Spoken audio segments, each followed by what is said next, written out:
rujuk balik. Makanya digerakkan, disemangati supaya kejadian dari hipertensi atau gula itu bisa menurun. Jadi misalnya kalau sudah punya gula sama punya hipertensi, ben ora komplikasi piye kan gitu. Oh, adanya rujuk balik dari fase pertama ke rumah sakit, fase selanjutnya. Atau kalau misalnya punya penyakit yang tidak terdeteksi, oh punya gula, punya darah tinggi, misalnya kan gitu, dijagain baik sampai komplikasi akhirnya usianya yang harusnya bisa lebih panjang jadinya lebih pendek kan gitu. Satu lagi, biasanya kalau untuk orang yang sudah memiliki riwayat gula atau riwayat hipertensi paling sering itu mereka putus asa. Wah, aku bersama gue mungkin mari mungkin sembuh. Padahal kalau dirawat itu artinya apa, Bu? Bisa memperpanjang usia. Jangan sampai kita punya tetangga yang tidak boleh saja. Terus dia ngomong dulu, baik.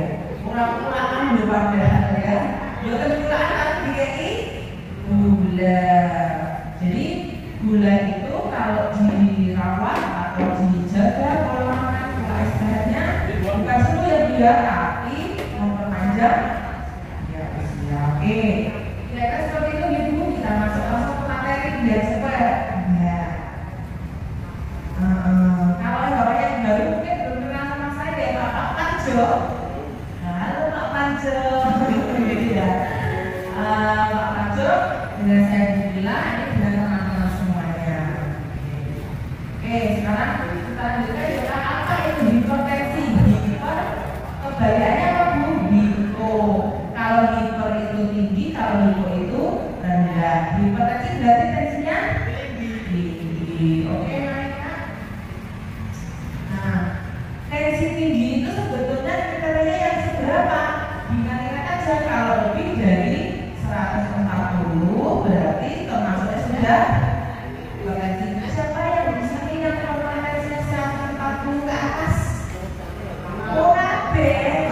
Sekolah ini berarti ya. Pertama yang beresiko. Aduh. Berarti yang kekurangan yang beresiko mana pertamanya? Ini yang beresiko. Oh, 134 itunya. Oke, kita lanjutkan ya. Jadi normalnya itu 120 per 80 atau misalnya 110 per 70 atau 100 per 60. Jadi kalau saya itu belum pernah tensinya sendiri maksudnya Bu, itu biasanya cuma 100 per 70. Kalau saya 110 biasanya kalau saya sudah agak pusing. Tapi standarnya untuk teori 120 per 80. Nah, sajane sapa terus sing kira-kira iso kena hipertensi. Monggo. Nah, sebenarnya kabeh ya iso kena hipertensi, baik laki-laki maupun perempuan. Tetapi resikonya lebih besar di yang laki-laki atau perempuan itu kira-kira? Laki-laki malahan Bu. Nah, kerja keras loh Bu. Kalau nggak keras nggak bekerja katanya. Gitu ya Pak? Loh, gitu. Jadi orang eksternal ya. Ya, sekarang lanjutnya ya Pak ya. Oh, benar kan? Hipertensi itu lebih sering pada laki-laki.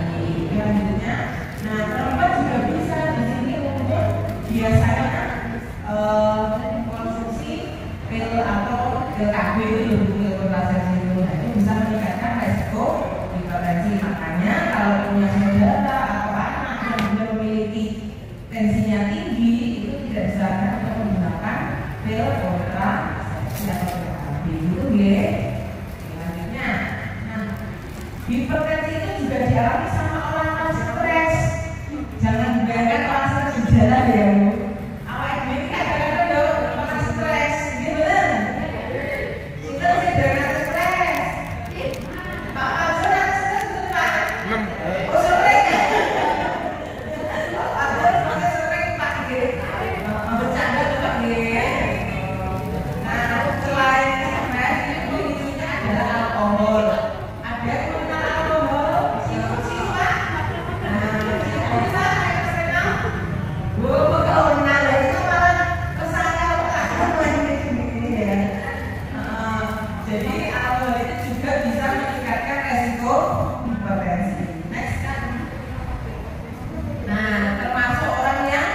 Seperti siapa Pak?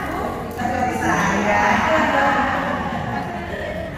Saya sendiri loh itu yang merasa dulu. Nah, selain itu ada faktor yaitu pola makan yang banyak lemak. Lemak itu bisa terdiri dari apa Bu?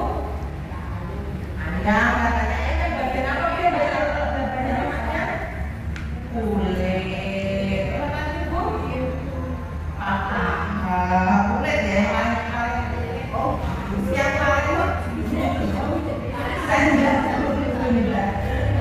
Oke, selanjutnya hamil yang kurang beraktivitas, makanya biasanya ibu hamil itu yang jarang beraktivitas itu dia akan mengalami peningkatan tensi, kemudian nanti ke protein juga meningkat. Itu ya. Selanjutnya, nah ini orang yang memiliki riwayat dari keluarga, orang yang jarang olahraga, kemudian dengan riwayat penyakit seperti ginjal, gitu ya. Nanti kalau ada yang kurang jelas bisa pas tanya jawab aja. Nah, kalau dari protein itu sendiri apa Kak? Next. Nah, ini sudah dibahas ya, pola yang tidak sehat, mereka,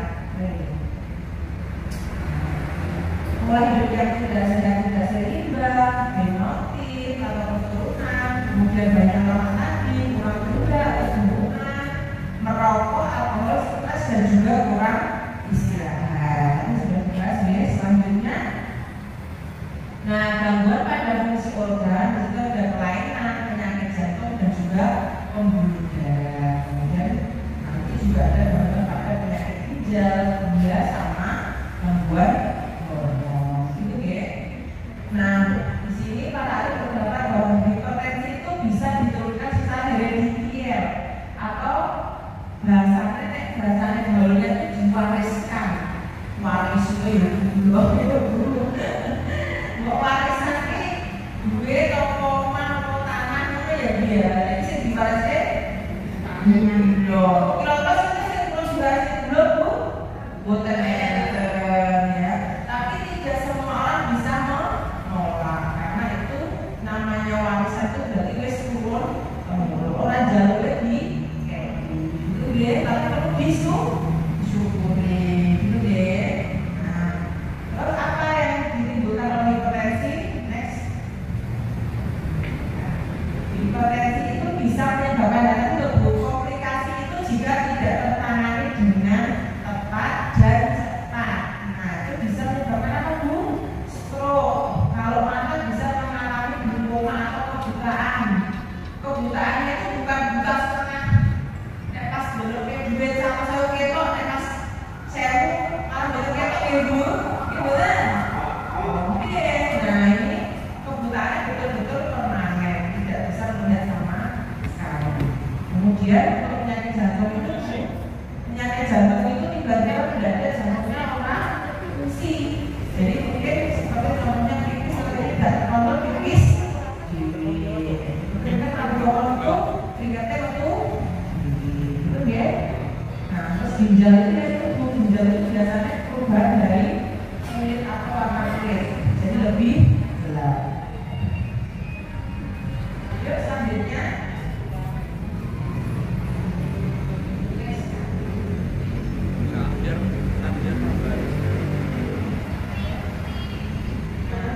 Tanda-tandanya, nah ini ya dia yang paling penting perhatikan. Tensinya itu semakin lama bukan semakin turun, tapi semakin meningkat. Contohnya dari ini di tensi 140, besok ini 145, ada 150. Nah itu berarti tanda indikasinya tensinya kayak apa turun. Nah ini berarti indikasinya hipertensi. Nah jawabannya juga lama, misalnya 2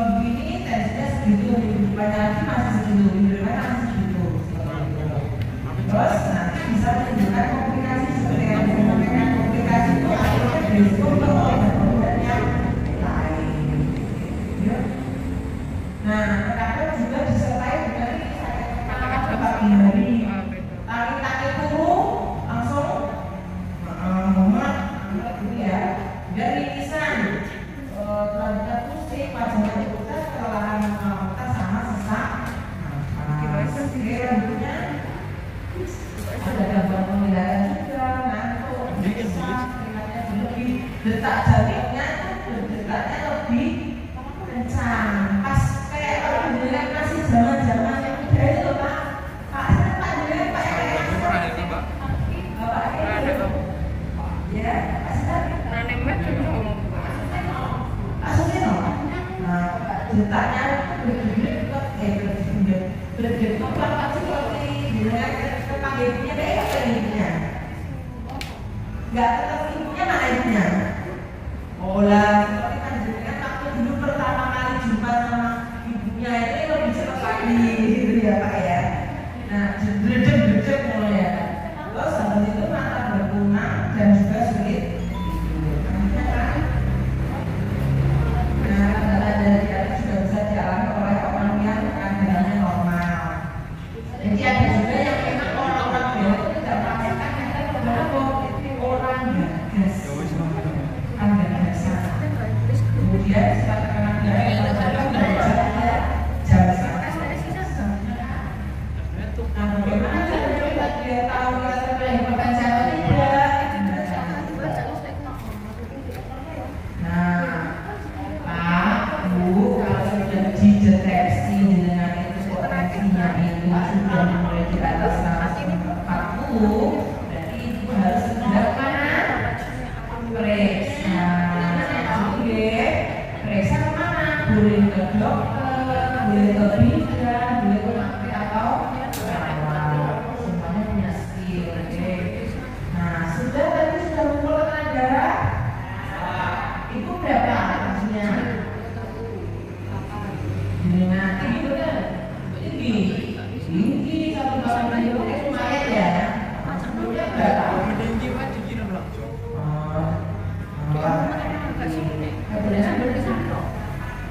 Oh, ini bagus. Wah, untuk resiko ini ya. Jadi kan kita mau. Oh, nah, tahun-tahun dulu tuh batasan itu mulai ngawi kalau Jawa Timur gitu ya. Jadi kan sudah punya mas. Wah, ramah gitu ya. Untuk anak Jawa Timur untuk nasi deh gitu. Malang. Jadi kan sudah dua belum alhamdulillah gitu kan. Alhamdulillah normal sehat jadi kan.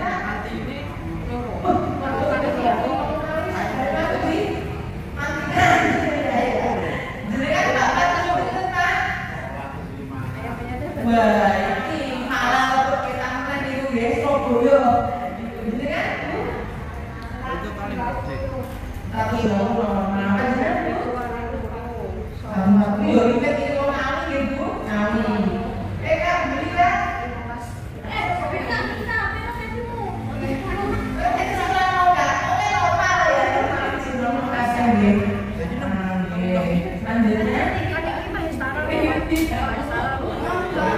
Apa yang harus dilakukan untuk terkena hipertensi? Nah ini yang penting. Nah, mulailah dengan gaya hidup.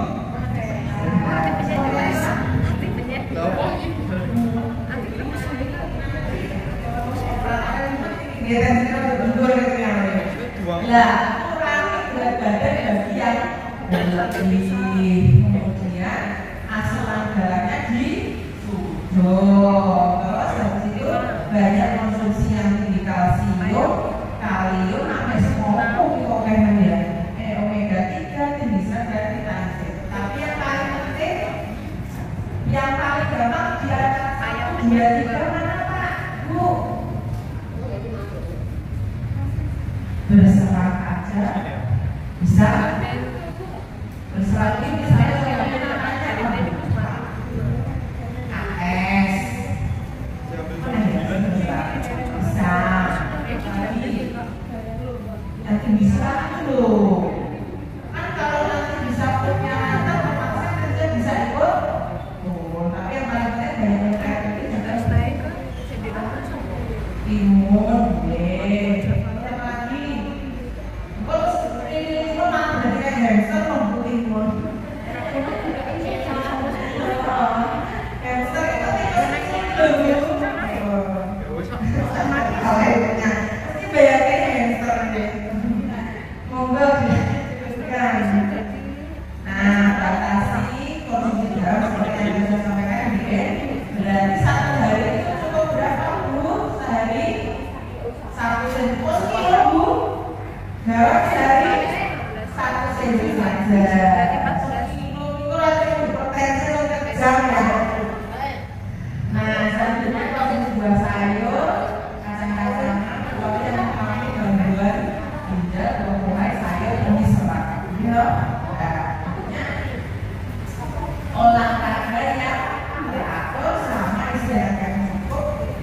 dan juga diperiksakan tekanan darahnya secara rutin. Seperti Bapak Ibu isinya 17 kali kan sebenarnya juga kontrol ya. Iya.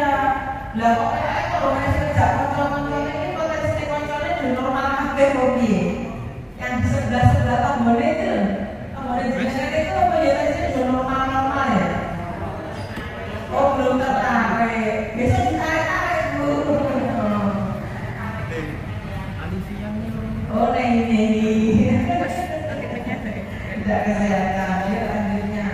Apa yang dilarang jika terkena hipertensi? Nah ini jelas tidak boleh. Tadi alkohol ini. Bagaimana cium-cium ya? Tidak. Ada yang masuk di sini? Pak, jangan boleh. Jadi betul.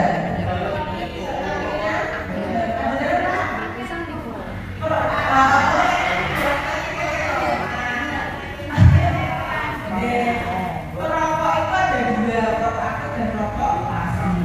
Kalau perokok akut sama perokok pasif itu sebetulnya yang berbahaya itu malah yang pasif. Jadi orang perokok bisa sendiri, kalau ada yang disampaikan sebetulnya yang dirugikan itu yang di sebelahnya. Makanya kalau bahaya merokok, kalau dia tidak mampu mengingatkan, kalian mawon timbang kerja dulu. Itu guys, selanjutnya kan malas berolahraga dan beraktivitas. Ada beberapa masalah seperti sudah dijelaskan ya. Jangan stres, gitu Pak. Jenengan kemudian stres betul. Oh, tambah stres. Lanjutnya. Nah, obat hipertensi yang mengatasi bukan menyembuhkan. Jadi, artinya saya dengan hipertensi sampai soalnya apa kena hipertensi. Jadi, kalau bisa kita mulai dengan gaya hidup sehat. Itu ya. Lanjutnya. Udah selesai Bapak. Oh ya, tangan dulu Pak Bu. Ibu-ibu yang tepuk tangan tuh tak tepuk tangan dulu udah Oke, sekarang boleh tanya jawab. Waktunya masih berapa menit Kak? 10 menit Bu. Oh 10 menit, baik. Monggo Pak. Pakai komputer.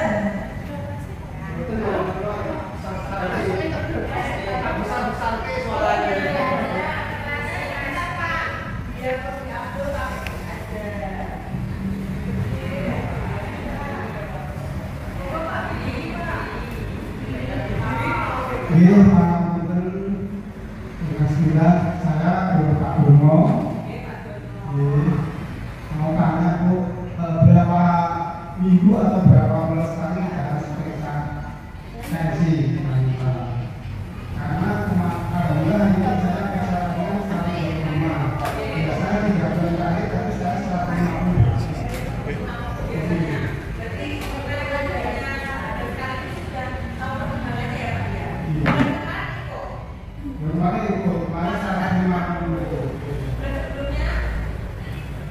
Masih sama. Tapi hari ini 122. Gimana? Saya tidak pernah minta obat. Tapi kan masih ada.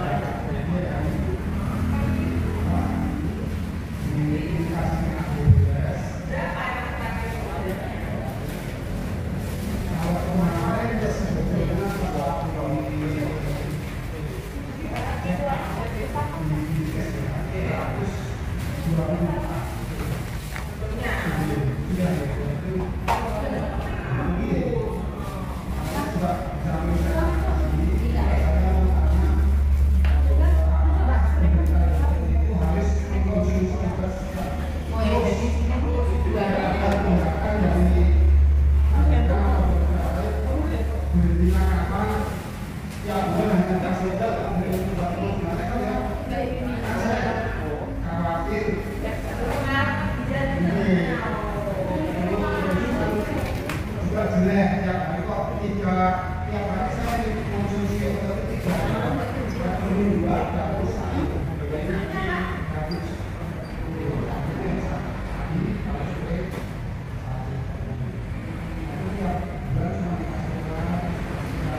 langsung datang ke pres.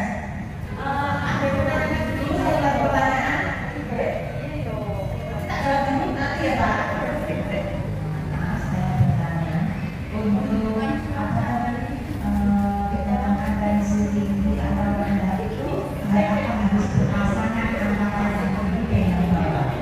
Maksud saya kalau 120 per 80, apakah harus berpasangan seperti itu atau salah satu sudah deteksi oh itu tinggi, oh itu rendah? Mohon maaf, saya minta penjelasan. Oke.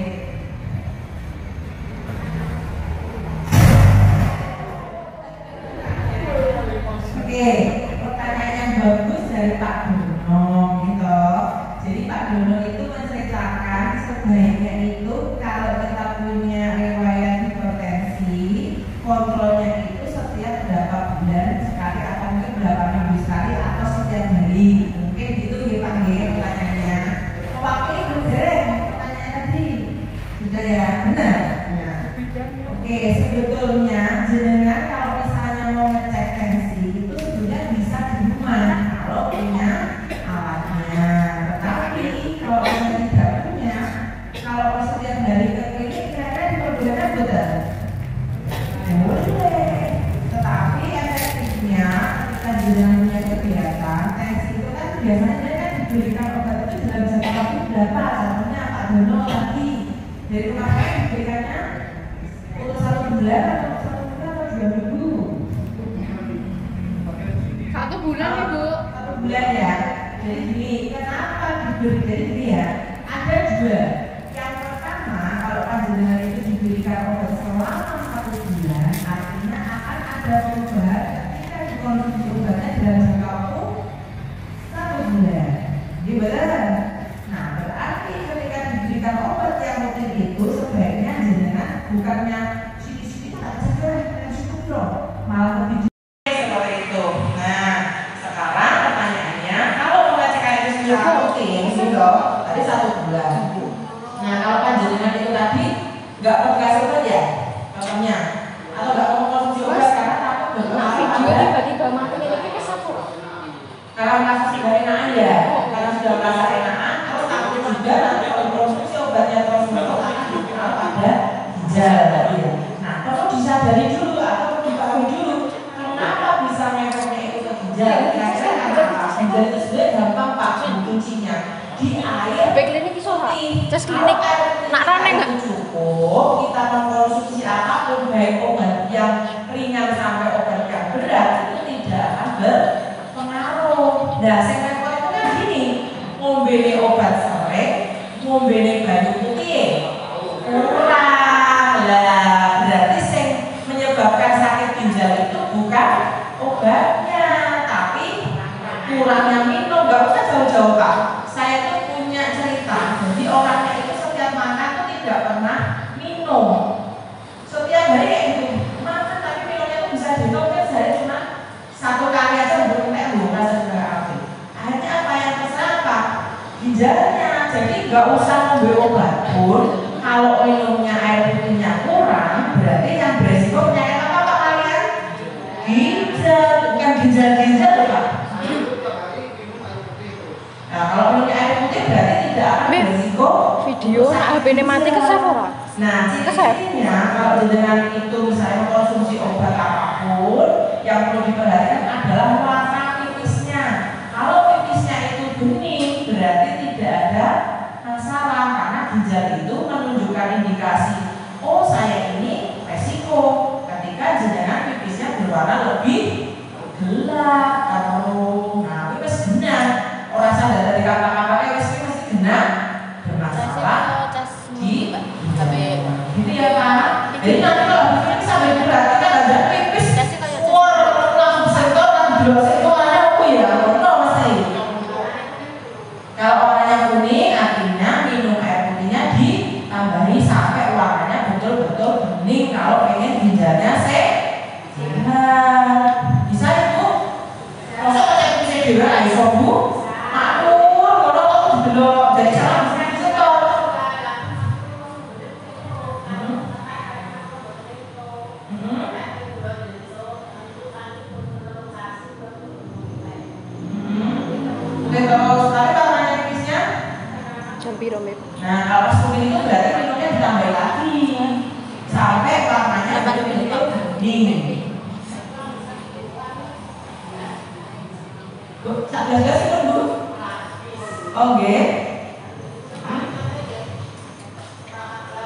seberapa jam? Enggak apa-apa. Jadi Bu, biasanya awal penyesuaian kok Bu, kalau biasa PNI pertama minggu baru ke belakang terus. Tapi kalau sudah jadi kebiasaan, enggak itu contoh ulangi pemanasan. Tapi nanti lama-lama akan jadi kebiasaan. Gitu nggih. Jadi berapa menit? Terlalu likur. Oh, kurang enggak ginjal kurang enggak Bu. Berarti aku sampai nanti dicek lagi juga sampai 7 menit. Es koyo Gunawan support nggih, bukan support langsung kita nggih, nek Gunawan support ini kok di rumah. Gitu ya Bu. Nah, Pak Dono, jadi ini ya Pak, tidak harus kena ginjal atau karena susu baru-baru tidak, tapi lebih ke Gunawan artinya hilang. Ya? Iya. Jadi Bu, saya punya prinsip ini, kalau memberikan motivasi orang yang sakit gula itu, bilangnya jangan obat, itu vitamin, karena konsumsinya kan sebelum makan apa? Kalau obat gula biasanya sebelum makan, obat hipertensi juga sebelum makan. Yang kedua apa? Betul, obat gula itu pasti sebelum. Bedanya gini, Pak, ini penting gue. Sebentar, saya jaga dulu. Jadi kenapa obat gula itu ada juga kalau dengan mengkonsumsinya sebelum, dia itu menetralkan atau menormalkan, bukan menurunkan ya Pak, normalnya. Tapi kalau dengan konsumsinya sesudah makan itu menurunkan. Beda lah, dan pengen turun, apa pengen stabil? Kalau pengen stabil itu konsumsinya sebelum.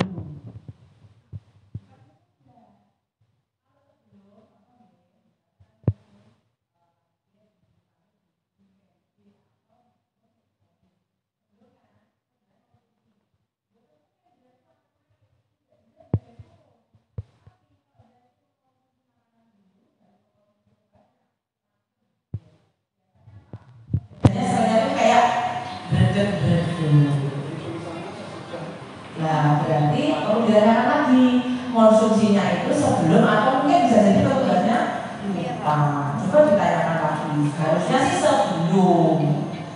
Coba ditanyakan lagi. Ya, kalau obat gula, apalagi obat tensi tidak mungkin. Jadi tadi fungsinya beda. Sebelum itu menetralkan, kalau sesudah pasti menurunkan. Dan biasanya dikhawatirkan kalau tensinya tinggi diturunkan, nanti jadi hipotensi. Kalau udah enggak drop, pasiennya biasanya bablas. Gitu loh. Jadi sebelum drop itu ya. Sebelum Bu, sebelum makan. Sebelum tidur apa ada minum obat atau obat apa lupa. Nah, obat apa? Yang bilang sama dulu. Nah, itu loh. Nah, obat itu dikonsumsi atas advice atau resep sendiri atau sudah sesuai resep. Kalau jenengan nilo-nilo dhewe berarti ada indikasikan sendiri, mendiagnosa dhewe.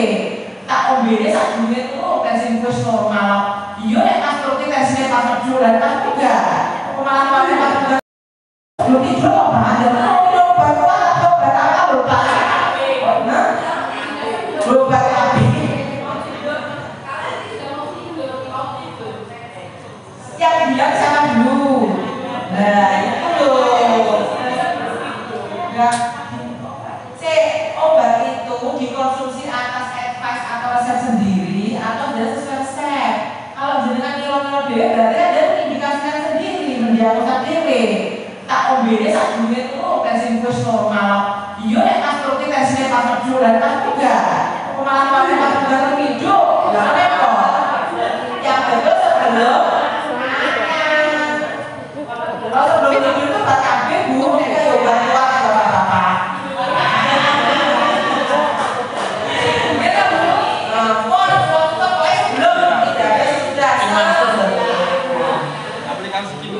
Dono, setuju betul? Ya setuju. Iya. Sabtu tuh berapa? Sabtu piro? Maksimal piro gak ngerti nek sampai 30. Dapat dari mana saya nggak tahu ibunya. Anu, template. Oh, malah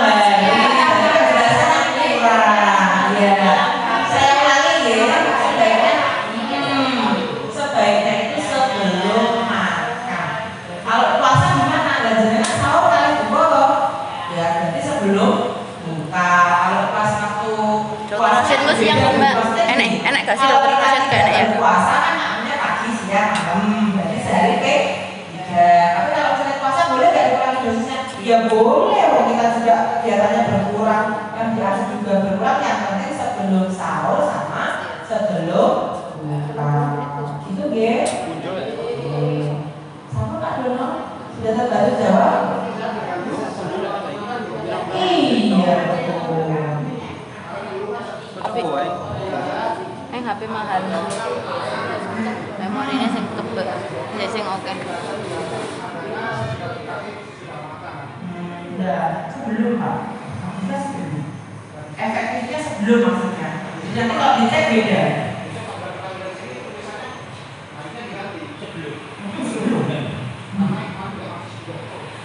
Sebelum Pak. Enggak sebelum. Itu ada di apa? Selanjutnya ada. Boleh nanti ganti revisi nanti. Ada lagi? Tadi bertanya, tanya jawab. Pak Dono sudah? Pak Dono sampun. Nanti tensinya dulu pakai terlalu lima loh. Nanti saya maju. Kalau semuanya itu nanti nanyanya apakah tensinya itu misalnya contoh 120 jadinya per 80 gitu belum ya? Atau baru 120 per 70 itu boleh apa enggak? Saya itu tahu bahasanya. Jadi gini, ada sistol, ada diastol. Jenengan saya tanya, dan dari ambekan itu ini kita bentuk kok menurut kita keluar masuk ya. Berarti yang masuk itu berapa, yang keluar berapa kan itu deh. Nah berarti patokannya apakah jenengan sama saya itu ambekan yang kodok? Tidak. Berarti harusnya patokannya itu 120 per 80 itu hanya di teori. Kenyataan di teori 120 pasti 140 per 75. Berapa betul? Misalnya saya aja, saya 100 per 69 normal, ya normal. Pokoknya nggak ada perubahan biasanya. Tidak ada patokan dari atas atau ke bawah, tapi kita punya batas atau limit. Jadi misalnya tadi 140, bawahnya berapa tadi? Misalnya 100 misalnya ya. Berarti itu dikategorikan hipertensi. Jadi patokannya atas sama bawah itu sudah tidak sinkron. Tapi yang biasanya dari patokan pasti yang atasnya hanya 140, pasti kan sing ditarik kilo, sing ditoke kilo, sing penting tarik sik, dhuwur sik. 140 kaki. Itu Bu. Misalnya masih normal. Yang dikatakan tidak normal itu biasanya yang bawahnya itu di bawah 60. Jadi 50, 40 itu sudah nggak normal. Yang diambil berapa, yang dikeluarkan berapa, tidak sinkron. Ya di bawah 60 itu nggak normal. 100 gitu. Ini sami-sami. Sudah berapa menit Kak? Sudah Bu, cukup Bu. Oh sudah pas ya. Ya karena sudah